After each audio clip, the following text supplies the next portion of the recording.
Hello, hello, mayang adlaw and welcome to another video. So, currently, dadon tamo diri sa El Salvador Beach Resort. So, sa kaninga tayo no, this is year 2022. So, almost 3 years na ni siya nga video nga nakastore sa ako ang cellphone.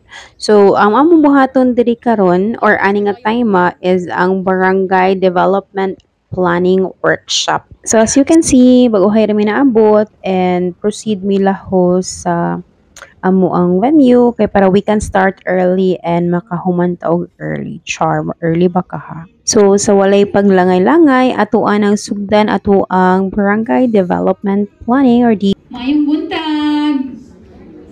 Hala, ikaw, parang wala ka pa mahal kay walay energy.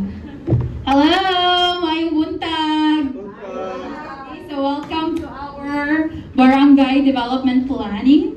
30%, which is for the quick response, no? And the 70% should be planned.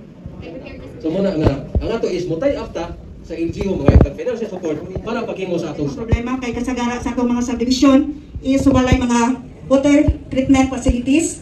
So ato sa barangay. So mani ang natay sample nga vision kani vision ang barangay as So fast forward after the series of discussions and explanation and everything. So yes, sa YouTube minahumano early in the evening. Charot. So karon pa jud naka-check-in sa hotel. I mean sa among room kay baguras minahumon.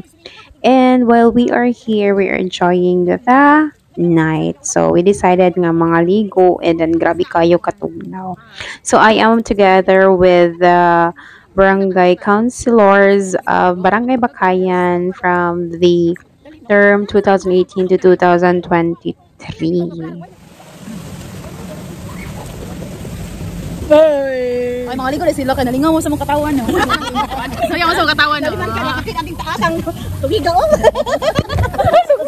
Dili mo to slob kay kana nang laom kuno kayo. Uy, tugmag yan. Ayan nga, tagahawak na di ay. Ako, pitra di ay. Para lagi. And very fast forward, buntag na. So good morning El Salvador. So before ta mo uli, so amo asang tuyokon ang place. So, yes, mo na siya ang pagkabuntag.